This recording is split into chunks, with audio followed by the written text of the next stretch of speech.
everyone. My name is Asif Sheikh. I am founder of an Indian organization called Jan Sahas. Jan Sahas is working with the migrant community through social security and worker protection. Currently, I am working with People's Courage International, which is supporting community-based and community-led organization across South and Southeast Asia to work on safe migration and anti-trafficking.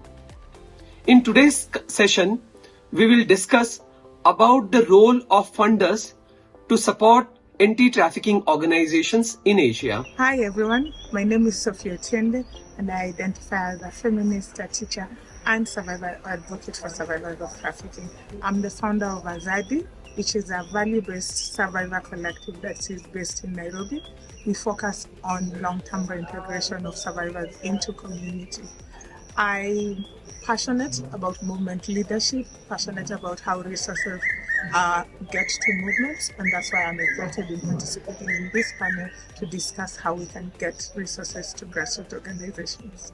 Hi everyone, my name is Vijaya Balaji and I represent two organizations in India, Toolbox India Foundation and Social Lens Consulting, which I founded. We're collectively more than 15 years old and see ourselves as practitioners and ecosystem builders in the social development space in India. Over the years, our work has largely focused on capacity enhancement of organizations through our organization development work and supporting organizations in designing and measuring the impact of the work that they do. It is an exciting time for these practice areas, which today are viewed as very integral in the delivery of impact that organizations and their programs and their mission aim to deliver to the underserved communities across the country. It is with this purpose that I represent these organizations when I will meet a number of inspiring social change makers at the ARAT conference and hope to really look at how solutions can be tailored and made pertinent to organizations which are small but do great work, not necessarily having the visibility that their work needs to be spotlighted. This is part of the work that the Toolbox India Value Circle program especially aims to work. And so I look forward to listening, meeting a lot of inspiring people and the wonderful work that's happening at the ARAT conference. See you all there. Hello, my name is Hasradi Masalam. I'm the program advisor of the Freedom Fund Indonesia Seafood Hotspot program. Freedom Fund is a collaborative funder investing in the most effective frontline efforts to end slavery. In Indonesia, we are working with 6 local organizations, 3 NGOs and 3 unions to build their expertise in seafood industry and labor rights, and also to strengthen collaborative monitoring and advocacy. I'm very excited to join this panel today on funder approach to organization building. In my role as a program advisor, I'm facilitating the OCAT, Organizational Capacity Assessment Tool, and also the community of practice. I'll talk more about this in the discussion. Hello everyone. I am Indrani Chakraborty, work for Global Fund for Children as South Asia Regional Co-Director. My role in GFC is grant management, partnership development, supporting partners and developing their capacities to bring change in the communities. The topic of the panel is funder approaches to organization building in anti-trafficking in Asia. As a grant-making organization, we are dedicated to finding, funding, and partnering with truly community-based organizations that empower young people worldwide. GFC launched the Addressing Root Causes initiative in Asia through the provision of long-term flexible funding alongside a wide range of partnership building leadership training, and facilitated spaces, GFC is building a regional network of organizations that are playing an active role both in the reduction of exploitation and harm and the promotion of rights and empowerment.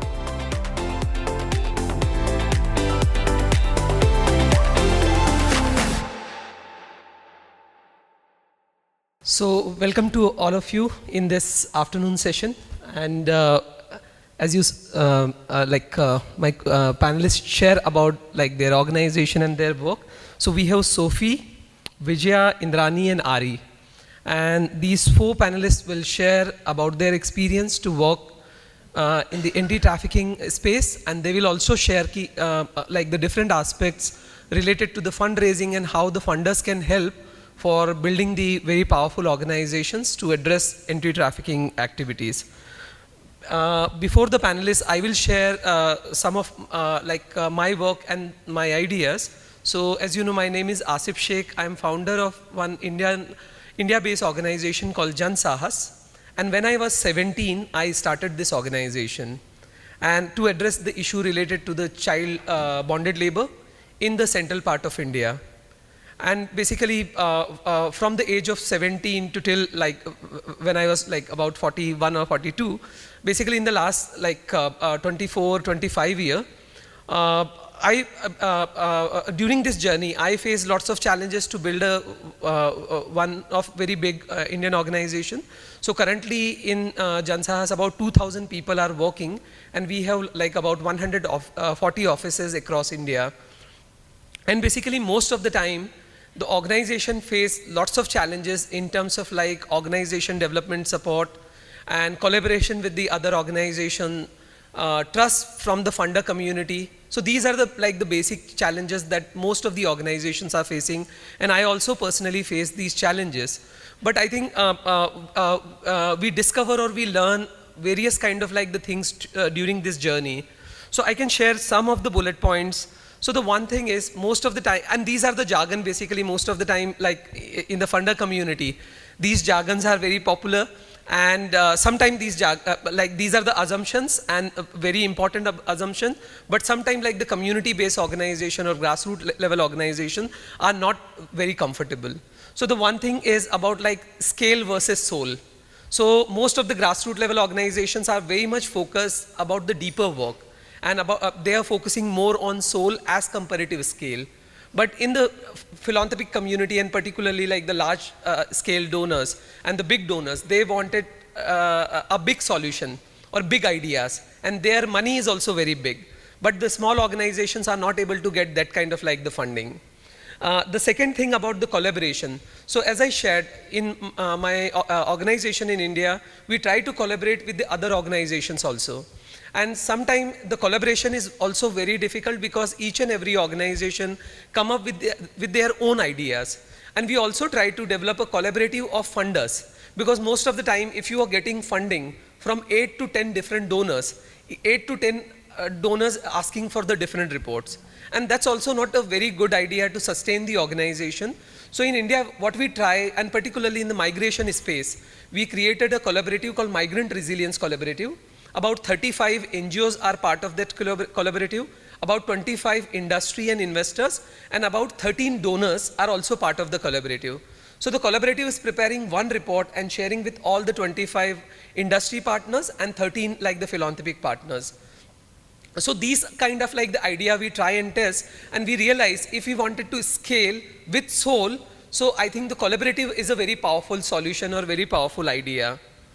The third thing that we realize in our work, like long-term funding and unrestricted funding, and previous like the speakers also focus on that idea, because most of the time funders wanted to give a program funding, and particularly in the current like global scenario where the space for the civil society is shrinking, and the civil society requires more unrestricted support, and particularly support for the innovations, and that kind of like the innovation only organization can initiate when they have some unrestricted funding in their bank account.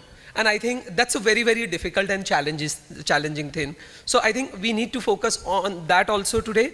And the one thing about the system change, because I think most of the time we thought ki one organization is working in some area, another organization is working in some other area. Some people are focusing on prevention, some people are focusing on rehabilitation, some people are focusing on legal support to the survivor. But I think the system level change is also very essential thing, where if we can influence the system, and system not only within the government, because most of the time when we say system, so we thought government is a system. But I think for our case, like the anti-trafficking, like the movement, I think the industry is also a very big system. So how we can change the system within the industry? The investor community who are investing in these industry, but at the same time they are making lots of money. So how we can influence the investor community, how we can influence some other stakeholders such as media or policymaker and other like the institution. So I think these are the things are very, very important and crucial, and donors or funders should aware about that. So I think in today's afternoon conversation, we will focus more and more about the role of the philanthropy or role of the donor community to support anti-trafficking organization, and how the organization can get more organization development support as comparative project support. So as I shared, we have 4 panelists. I will start with Sophie. And Sophie, if you can share about your work and as well as like your ideas related to the, and she also works as a funder actually. So she is the right person to share her experience. Hi, everyone. Afternoon sessions are hard because everyone has had food and hopefully is not, and in some ways sometimes is not listening. So I hope you will listen.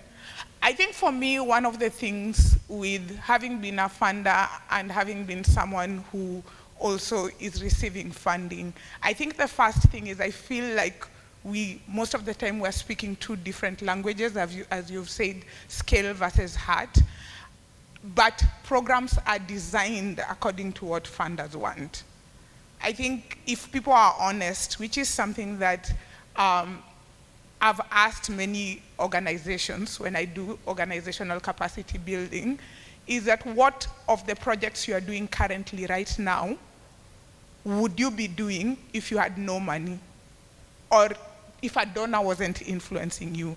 What is at its core, what would you do as an organization? And if you don't have an answer for that, I think also as an organization, there are certain things you have to ask.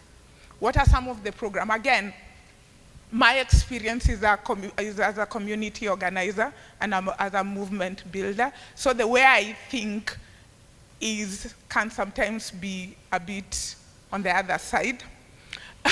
Which one, I genuinely believe that it is possible to think about resources differently. And I think we are at such an important time in history where just money cannot be equated as resources. And I feel like that's the first shift that needs to happen within our space, is that if we continue this idea that we won't do things unless there's money, we hand over that power to donors. We hand it over. So for me, that's the first thing, is what are the things that we can be able to do and stand for? So that if someone comes, even if they're giving us money, we can just be able to say, thank you very much, but we're not going to change this, whatever we are doing, according to what you want. I feel like for the past maybe 20, 30 years, we've gone through this development NGO things that we've forgotten. Some of us have forgotten that all of us started as human rights, activists, right? That's what pushed us into the work that we are doing. So for me, the system needs to change, but for the system to change, we also need to change the way we think. The system has made all of us into program managers, or project managers, or project coordinators, when all of us are not supposed. We cannot talk about a movement and insist that everyone becomes a program manager. The system needs to fundamentally change. Even before we talk about the fund, even if a donor comes and provides organizational capacity for your organization, and your organization is fundamentally built around funding and how a funder moves, we are not going to make the changes that we need to change. So for me, it's a question of the system is already wrong the way it is.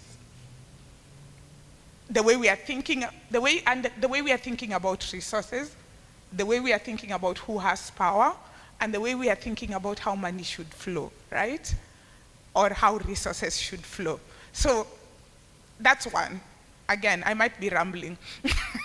Two, I definitely think there is if now we flip to how the system is, I think for the longest time, there's been a conversation where it consistently seems like donors in the system, the reason why I love movements is because the idea of a movement is that your survival is dependent on my survival.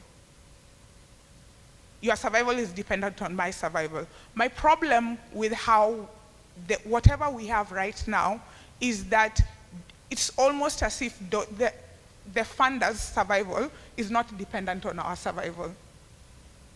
Like, we could easily, or it's phrased that way, in the sense that funders essentially have power and their survival is not dependent on us being. And that's also a question of who is funding our space and how can we attract people, how can our space actually attract people who their own survival is dependent on our survival, right?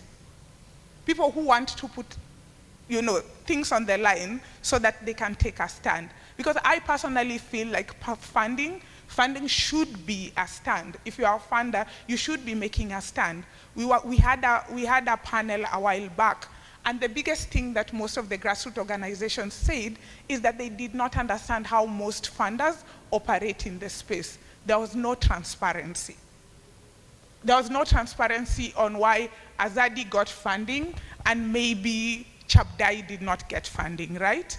There was no transparency as far as that, and it should concern us as a movement that we don't have transparency around this issue. So for me, again, as a donor, one of the simplest things to do so that the approach is easier for organizations is just to be very clear and transparent about how you fund, what your values are. It makes life significantly easier so that someone is not wasting, a small organization is not wasting, hours trying to reach out to you, trying to make conversation, because they already know, they go through it, and they already know, you know what, Sophie cannot fund me. When it comes to the last one on organizational capacity, again, I ask which capacity?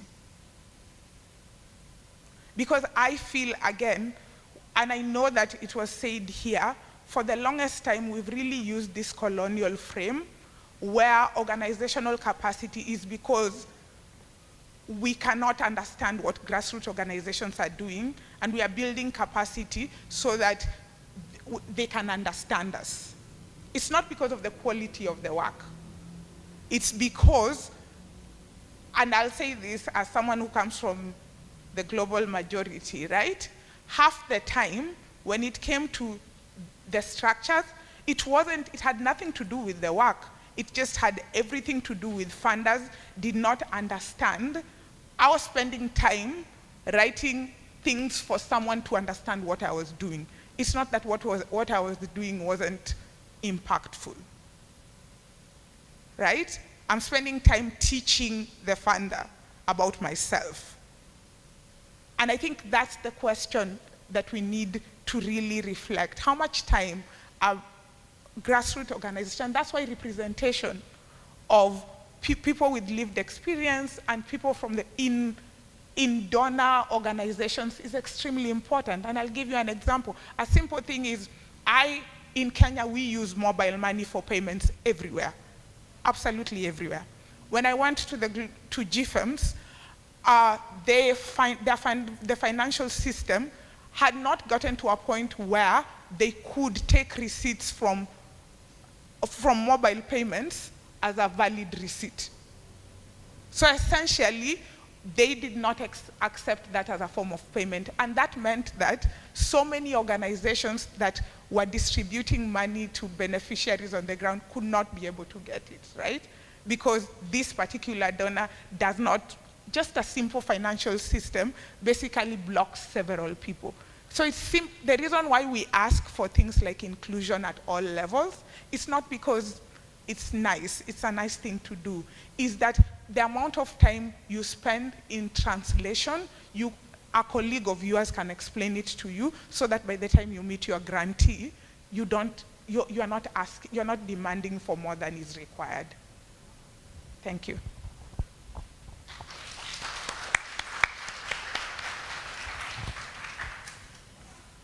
Good afternoon, ladies and gentlemen.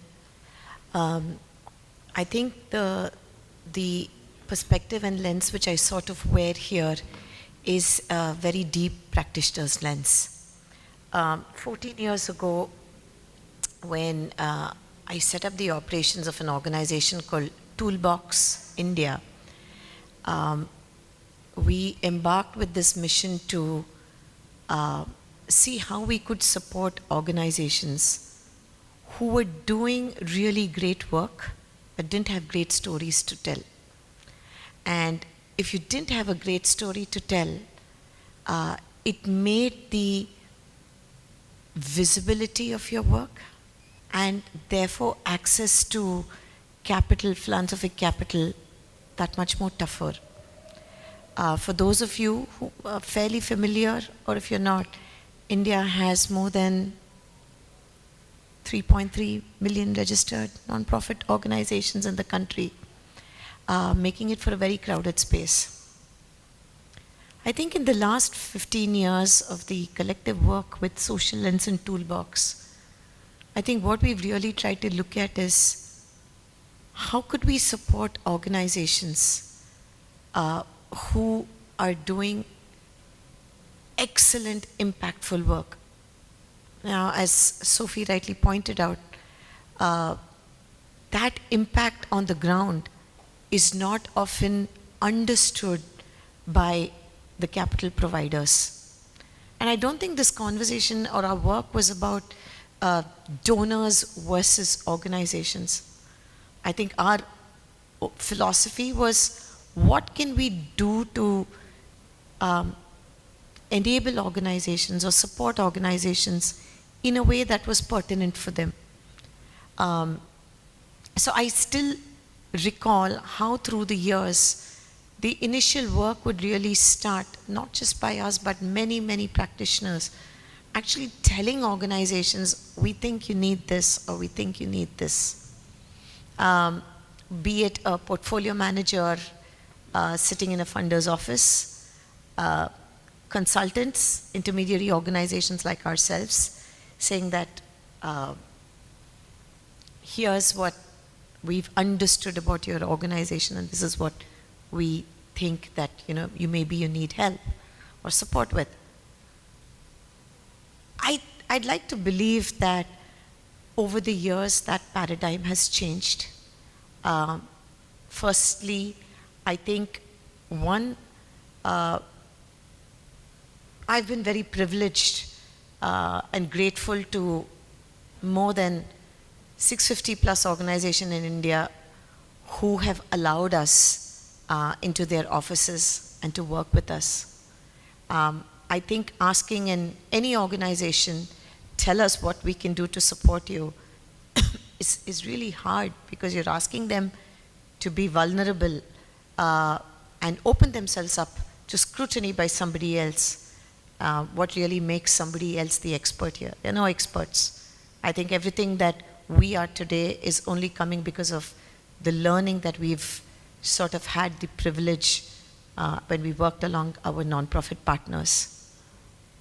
But I think from the time when we started our work in India to where we are today, I think there are sort of grains of hope and a lot more of things to be optimistic about.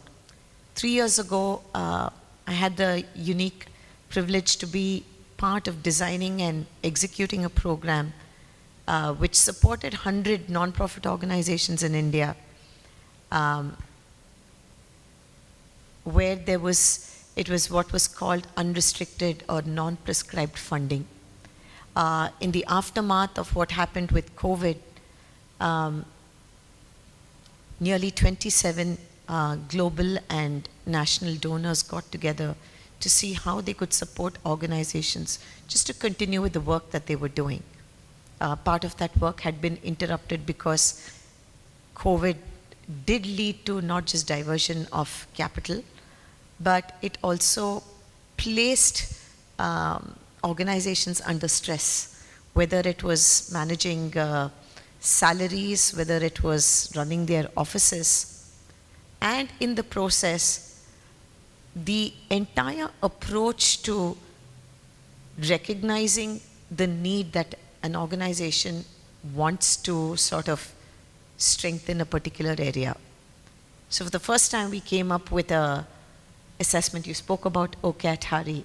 We came up with this assessment tool, which allowed organizations to sort of undertake the assessment. They could choose where they wanted to strengthen, whether it was fundraising or communications or, excuse me, or whether it was in building stronger people's function, whether it was how could they look to de-risk themselves, and also provision of capital, which allowed organizations to invest the money in this. As that program ends, we're ready with the next program, which is really to work with grassroots organizations in the climate space. All this led to a program which is very close to my heart at Toolbox 3 years ago, where the whole idea was, how can we work with organizations who are maybe not in the cities of India, but just 2 hours away. Their stories are very different because they don't get access to volunteers from large corporations to go and support them. The landscape of what they're doing is less urban, but fantastic organizations doing just brilliant work. And in its 3rd edition, as we move to support the next cohort of 25 organizations, our aim is to really enable and work with them for them to continue their work. The work that they do is much required in the communities that they serve.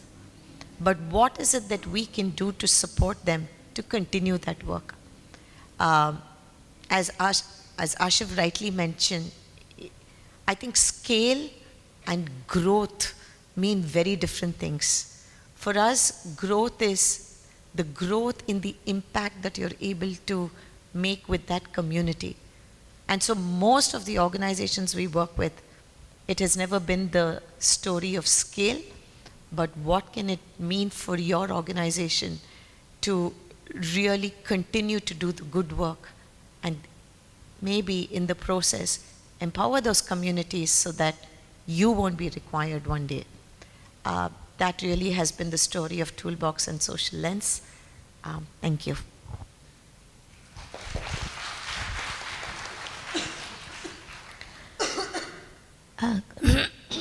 Excuse me. Good afternoon, everyone. I am Indrani. I am representing Global Fund for Children as Regional Co-Director South Asia. GFC provides support to the small community-based organizations around the world, especially who are at their beginning stage. So we fund small organizations who are working with children and youth in the community so that they can advance their rights, and the organizations who are run by the local leaders in the community. For us, organizational building is a participatory process which seeks to improve the organization's ability to achieve their mission. We believe that there is no unique model. It depends on the organization, how the organization wants to be evolved. So that's why we value the learning of the organization, and especially the organizations who are also willing to unlearn. We value the accountability, the mutual accountability of the organization. We believe in the trust-based philanthropy. We provide flexible funding to the organization because we believe that if the small community-based organizations cannot decide that exactly what they would like to do in the community, as a grant making organization or as the organization who are supporting the community based organization, so it's not possible for us to decide that exactly what they would do, because our office is based in USA and we have also office in UK. Though I work from India, but it is not possible for me also to decide that exactly what is the need and context of the community. So only the community can decide what are their needs, what they would like to do and what kind of changes they would like to see in their community. We have an unique tool named Organizational Capacity Assessment, OCI.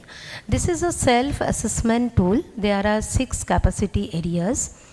So we administer this tool with the organization so that they can identify their own challenges and they can use their resources, and we also provide them resources to strengthen their organization.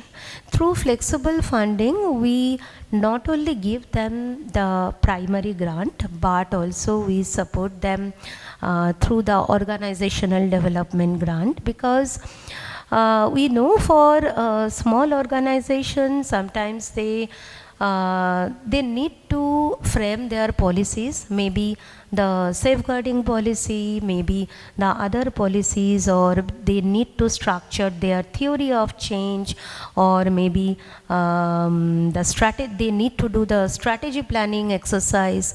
And even there are organizations who spend this organizational development grant for purchasing their tally software to update their accounts. So it completely depends on the organization.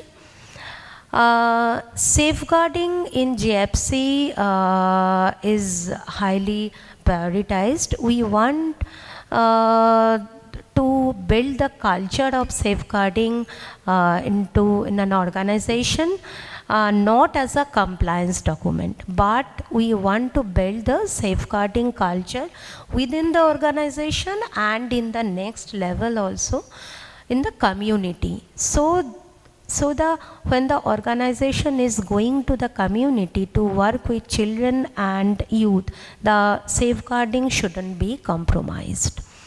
And we focus on well-being also. So we focus on collective care and individual care. So in JFC is in our core mission that in the organization also we focus this, and we encourage our partners to focus on their well-being. So this is the kind of support in the organizational building we generally do.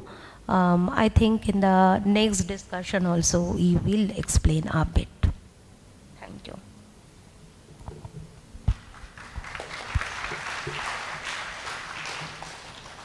I really like that this morning Helen would start the conference by talking about power, and then Asif also talking about power, because that's exactly how at the Freedom Fund, how we approach our capacity building to the partners, by acknowledging the unequal relations between donors and funders, and also a bit even between among the partners like national NGOs, and because we are working with 3 unions and 3 NGOs with very different level of capacity. So by acknowledging that, that's how we tailor our approach to organizational building.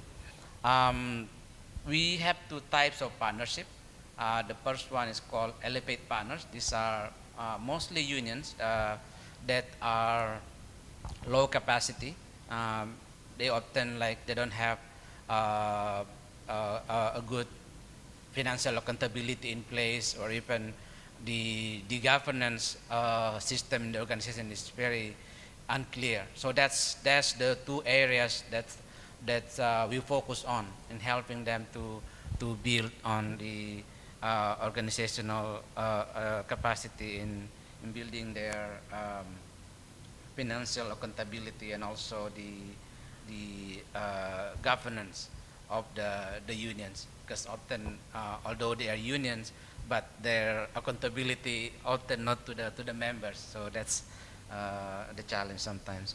And another types of partnership, we call it implementing partners. These are mostly a more higher level of capacity of the organizations. And for this, similar to what's already explained before, we also use the organizational capacity assessment tool in order for them to see where they are at. It's basically, we try to encourage them to define what they are best at, and also what they can do better. And we, together with the use of the assessment tool, the organizational capacity assessment tool, we also provide them with, it's a quite small unrestricted fund, it's only 5,000, but it's really tailored towards the priority of the organization. It's not something that related to the program. Because often the challenge is that the organization are so busy to deliver and reach their impacts that they don't have energy left to build their own organizations. They are so focused on, it becomes like so project oriented, that when after the project are finished, they're left dry. So that's why we really, even like since the beginning, we encourage partners to think about the exit strategy. We discussed that, like how and along throughout the partnership, the areas that partners really wants to develop can be enhanced by throughout the unrestricted fund. The unrestricted fund is mostly right now, partners are used for building their financial resilience. We have a platform that helps them to also assess their fundraising. And by fundraising here means not just like preparing proposals. It's actually going back even to being very clear about how they define the problems that they are trying to solve, and also define their own the organizational identity, basically. Because that's actually often we find that there is a kind of a disconnect between how they define the problems and how they define their theory of change. So that's also an area that we really help partners to work with. We also have a platform called Community of Practice. This is a 3-monthly meeting where all partners get together, often online, but sometimes also offline. But this is an area where partners also share their journey in building the organizations. It's often challenging because they feel like it's a secret that they need to keep, or that sometimes they don't want to be being vulnerable in front of donors. So we really need to find ways that encourage them to be able to see that this is a journey that we as a funder as part of the ecosystem, and we are committed to be able to see how this ecosystem can actually we mutually benefit. I think that's for me for now.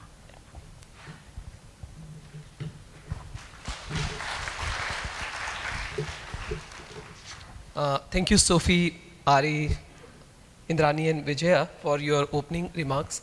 And basically, 2-3 like the reflections from my end on the basis of your opening remark. So the one thing is, like the people from the community or like the survivors can play a very important and crucial role to change the situation.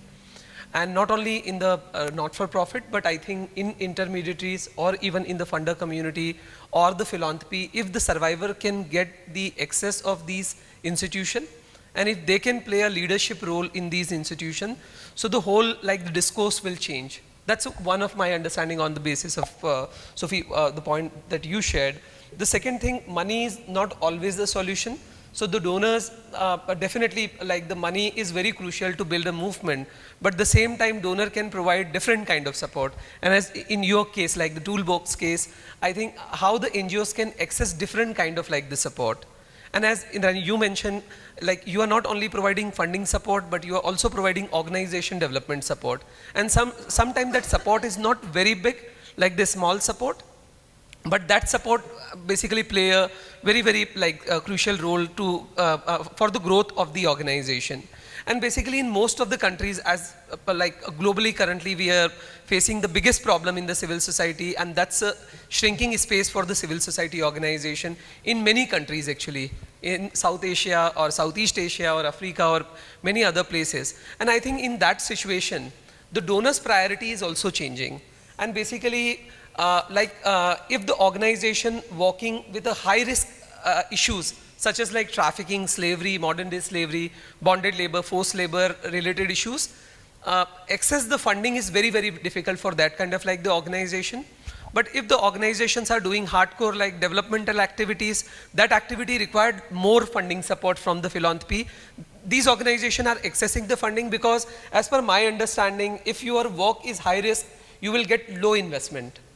If your work is low risk, then you will get high investment. Some people can disagree with this idea, but as per my like the personal experience, that's a reality of the philanthropic community. So how we can deal with these kind of like the situation, how we can convince to the donor कि small organizations role is also very, very important, because sometimes like the organization required $10,000 or $20,000, and most of the funders like the Freedom Fund or Global Fund for Children, or even in previous period like the JFMS, you guys are supporting a small grant to the organization and then they try and test some new ideas. Recently, I was involved in a research where basically we are trying to identify the role of civil society in national policy making. And we identified hundreds of examples. So for example, one very small organization in Nepal called NEEDS in Kanchanpur, they are working on the migration issue. Their budget is very small, but because of their pilot, now the Nepal government added that strategy in their 5-year plan. One another organization in Rajasthan, they are working with the like the children, and because of their intervention, government started ICDS program. One another organization working on right to food, and basically because of their innovation, government started a whole right to food program in India. So basically these organizations take very small money from the funder, they try and test some new idea, and the government or industry take that idea and scale. So I think if we want innovation, the role of small organization is very, very crucial. So I think if you guys can briefly respond about my next question, what kind of like the challenges donor face to support small organization, particularly for the organization building, not the program support, but the organization building. So if you can share a little about your ideas, and basically from the funder side, why the funders are not able to support organization. Yeah. I think probably I'll just repeat. I feel like one, it's what I said earlier. There's a misunderstanding of what capacity is, right? There's what donors prioritize as capacity, and then there's what the organizations prioritize as capacity. And sometimes usually that's in conflict, right?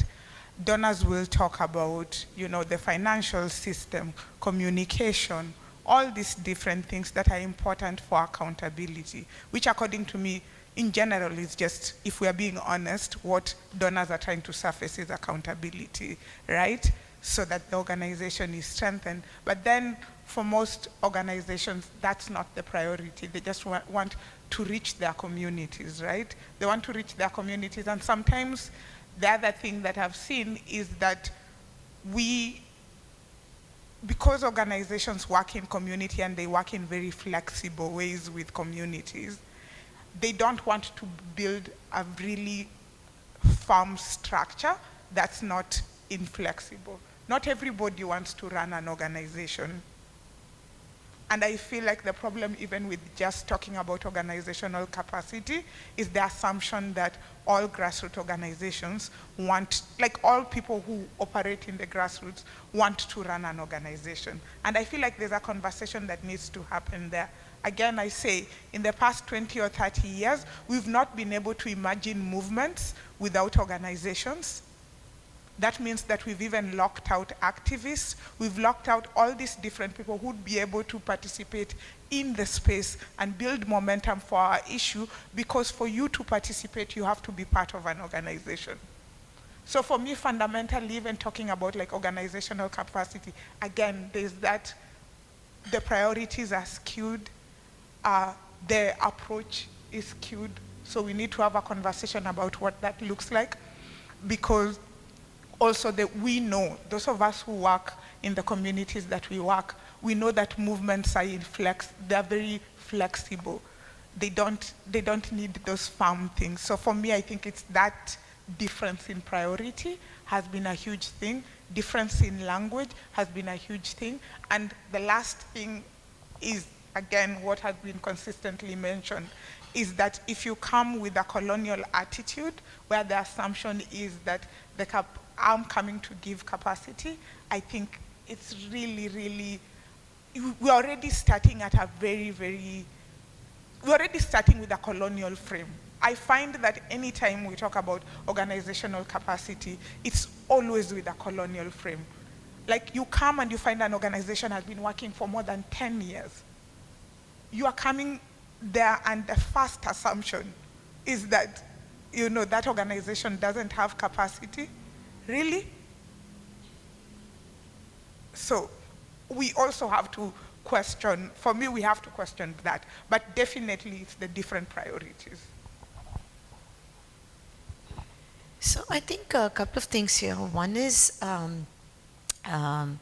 yes, I think for sort of organizations to sort of recognize, really what is their list of priorities. Now, Asif, if you were to ask any organization, in our experience, what we've seen is, many of them, first thing they will say is fundraising, because it is the most persistent, obstinate challenge which continues to be there.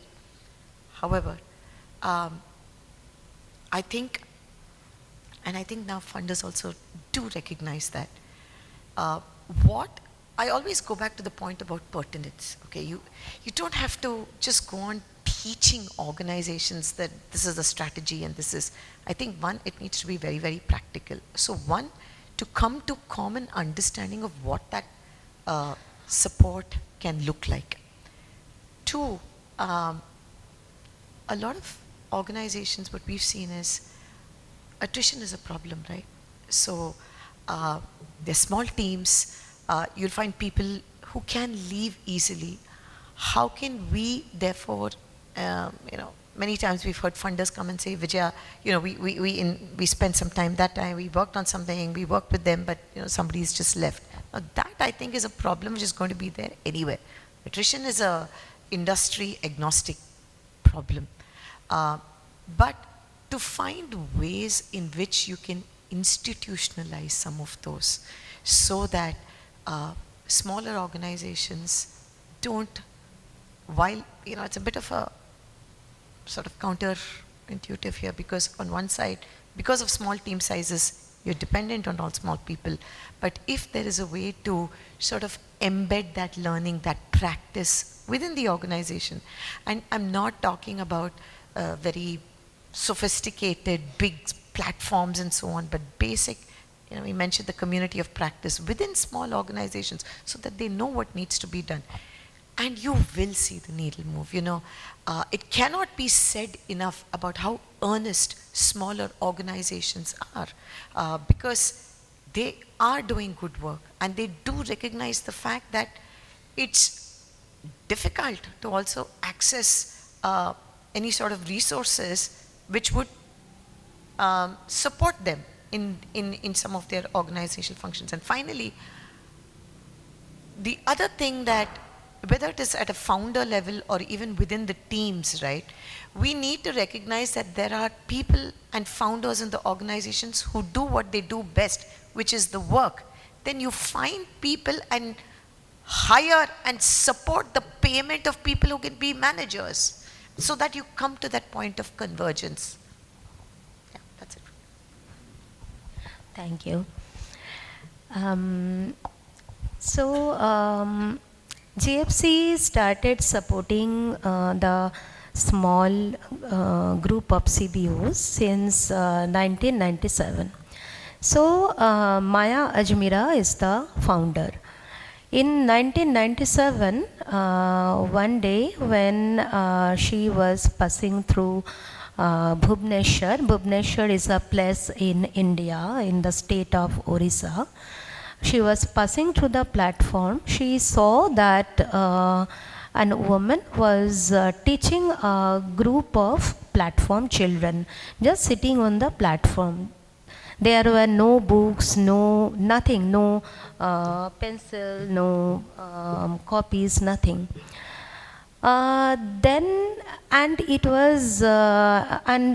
This teacher, she was doing this voluntarily. So then she realized that if a small amount can be given to an organization, that could be of great help. So that's why since 1997 we are supporting the small CBOs. So based on this experience, we can say that the access and the kind of challenges the frontline organizations are facing, those are the access and ability to apply for funding because of the documentation, because of the technological expertise, lack of technological expertise. They are not being able to do that, and that's why when the grant making organization start to find organization whom they would like to support, they first search the website. So most of the small organizations' websites are not well developed, and this is quite obvious because in the organization, in most of the organization, there is no specific person for documentation and who can expertise to develop their website and other social media channels also. So and there is one more thing, that partners are often inclined to develop the programming to the donor organization. So because most of the donors, they want to see big impact within a short span. So that's why what happens that the partners also, they just design a program and implement that in the community. So that is number 2. And number 3 is that I can share 2 approaches what GFC adopts with an example. Number 1 is that we use interpretation service to identify our partners. In Southeast Asia, there is an initiative we are running, that is Spark Fund. That is completely a youth-led initiative where they adopted the participatory grant making, and it's a multilingual approach where Thai, Vietnamese and in some places English language were used. So there was no requirement for English knowing people.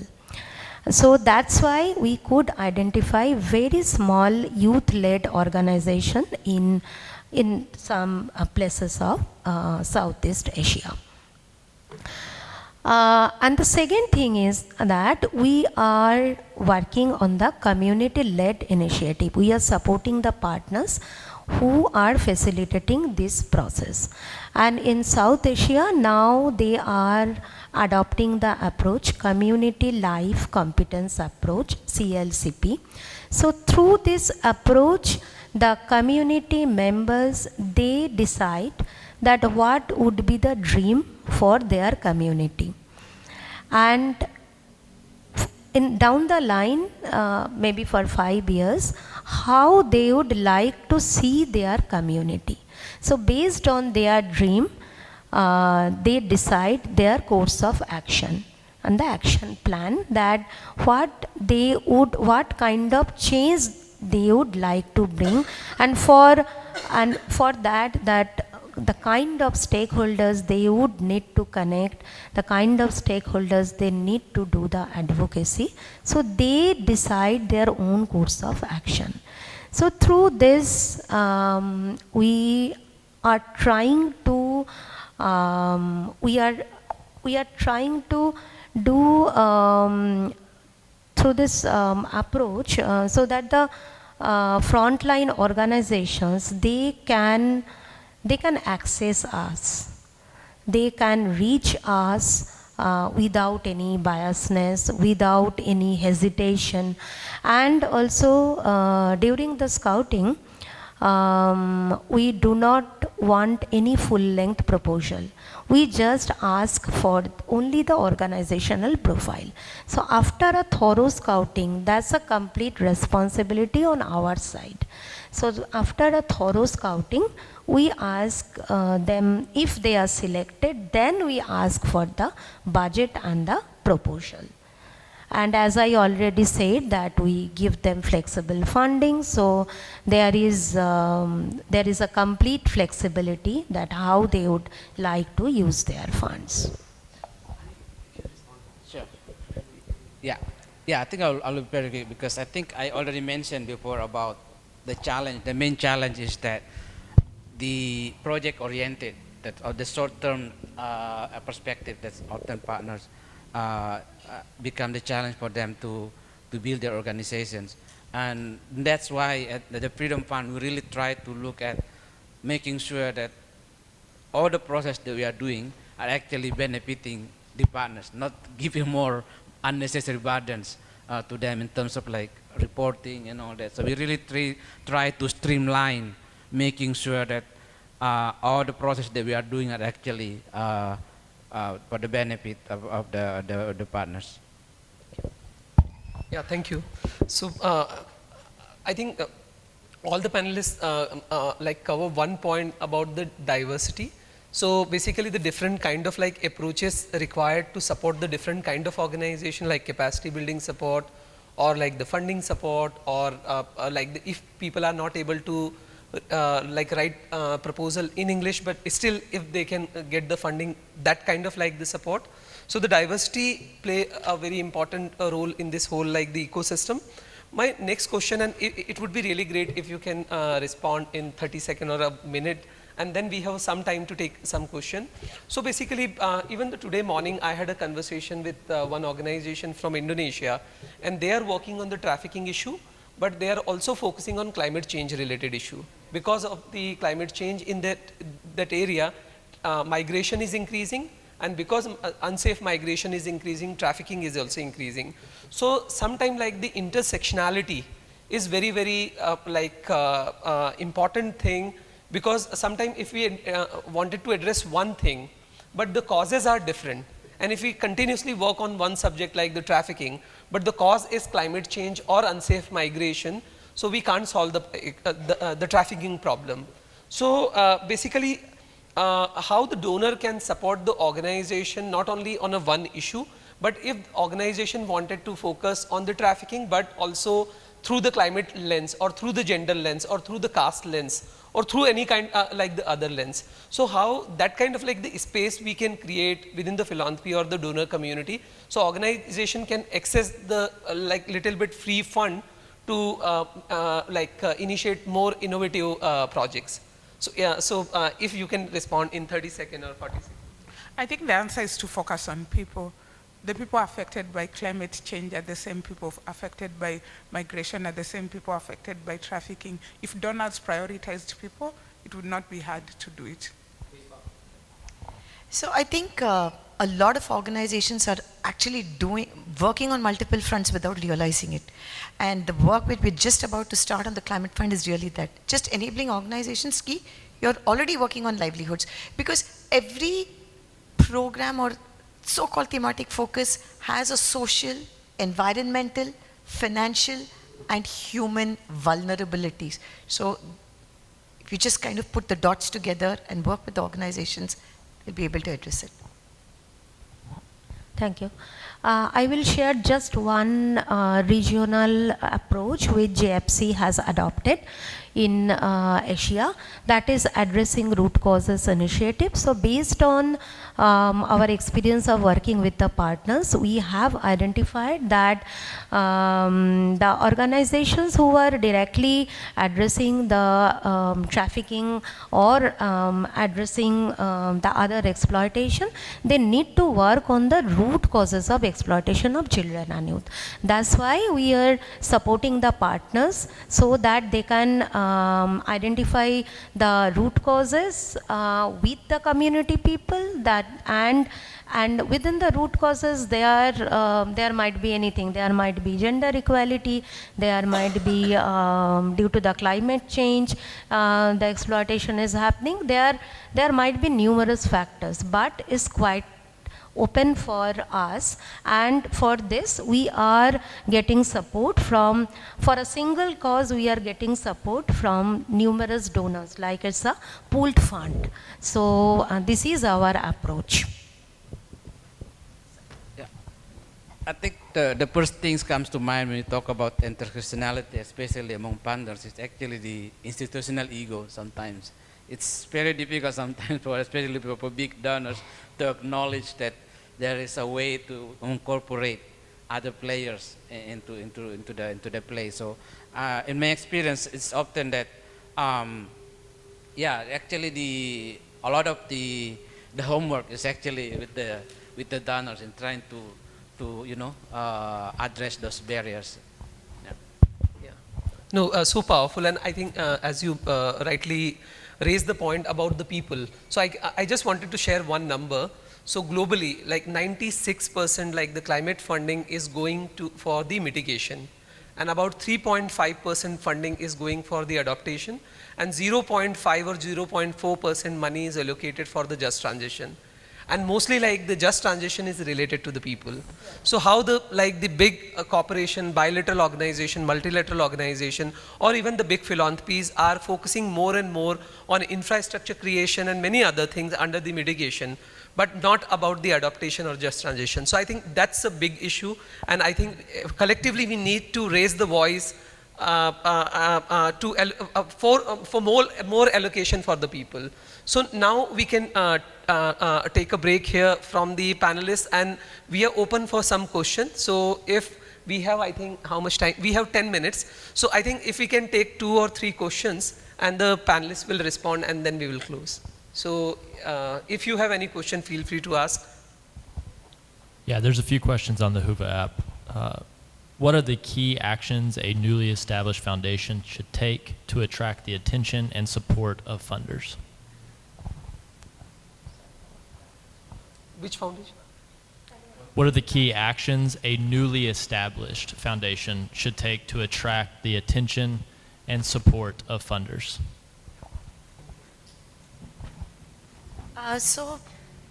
Typically there are 2-3 things. One is there are a lot of funders who will just sort of support the idea, right? We've seen funders who look for founders' sort of idea even before you go into vision and so on. So the power of the idea and the problem that you want to solve. For those organizations which are at least 2.5 years old, it's always great to have a small pilot. I'm avoiding the word proof of concept, okay, because that's a very, very product tech MVP sort of a thing.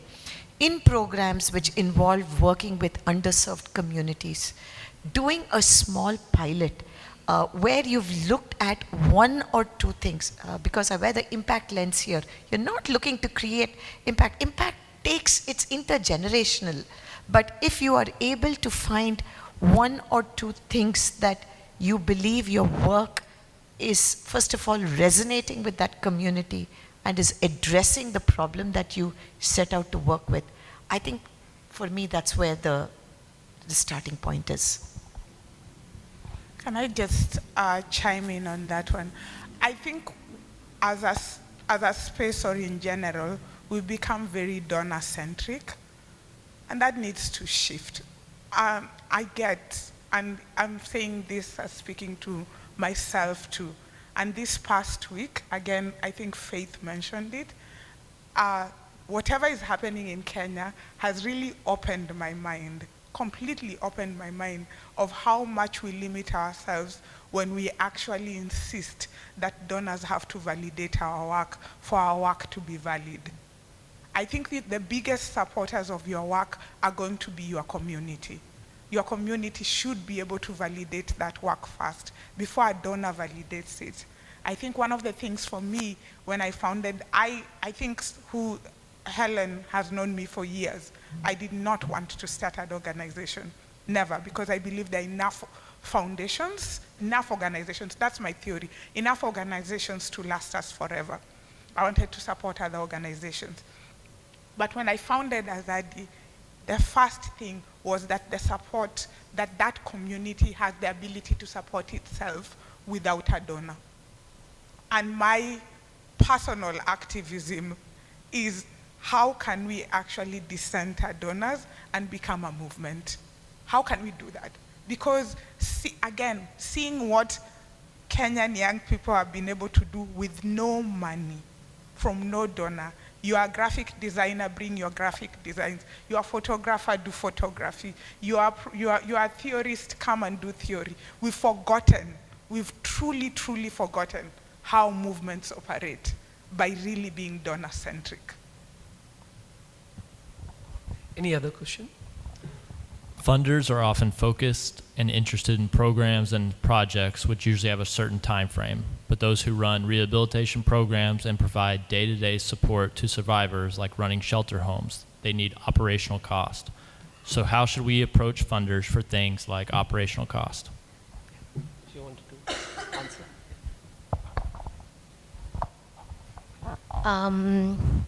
In response to this question, I can say that as we offer completely flexible funding, so that's why for the operational cost also, so actually we do not give fund for a particular project or particular program. So we give funding to the organization. So that's why the organization can decide, and in fact they decide that how they would like to use the entire fund.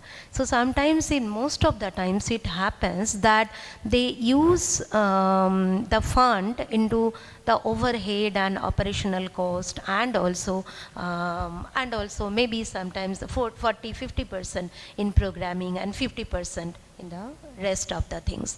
And during COVID also, that we requested all of our partners that if you think that you need to shift your budget from program to overhead or for giving salary to your teammates, please do that.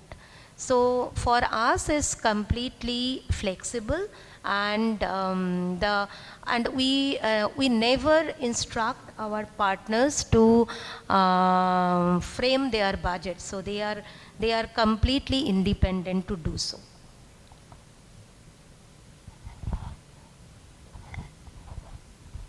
In the midst of the diverse values and unique local cultures in Asia, what efforts do you take to ensure that funding for social movements against modern slavery and human trafficking is well targeted, as well as continuing to support the organization's autonomy to implement local practices?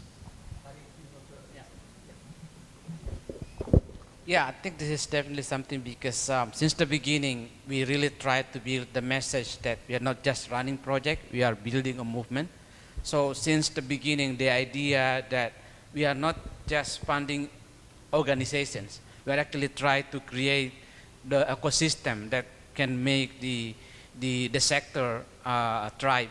Of course, we are going to talk about how we can access government funding or even wider, but the most is how to make that ownership. building that ownership between the movements, and not just like becoming the ownership or certain organizations, or especially those who will already become the towers, but also like more and more, and also using the more intersectional, basically trying to engage more that those can see it as part of the movement. Thank you, Ari. Now we have, I think, 3 minutes, so we can take one question and then we can close. What innovative approaches are funders minutes, taking to support organizations building in the anti-trafficking sector? And how are funders adapting to emerging trends and challenges in the field? I think definitely people are starting to talk about things like trust, philanthropy. People are starting to talk about, but I think one of the issues is that most of the examples I can think about are really like short term. Like for example, Freedom Fund have the Survivor Leadership Fund. I wish it was a longer fund. It's a one-time fund, flexible for survivor-led organizations.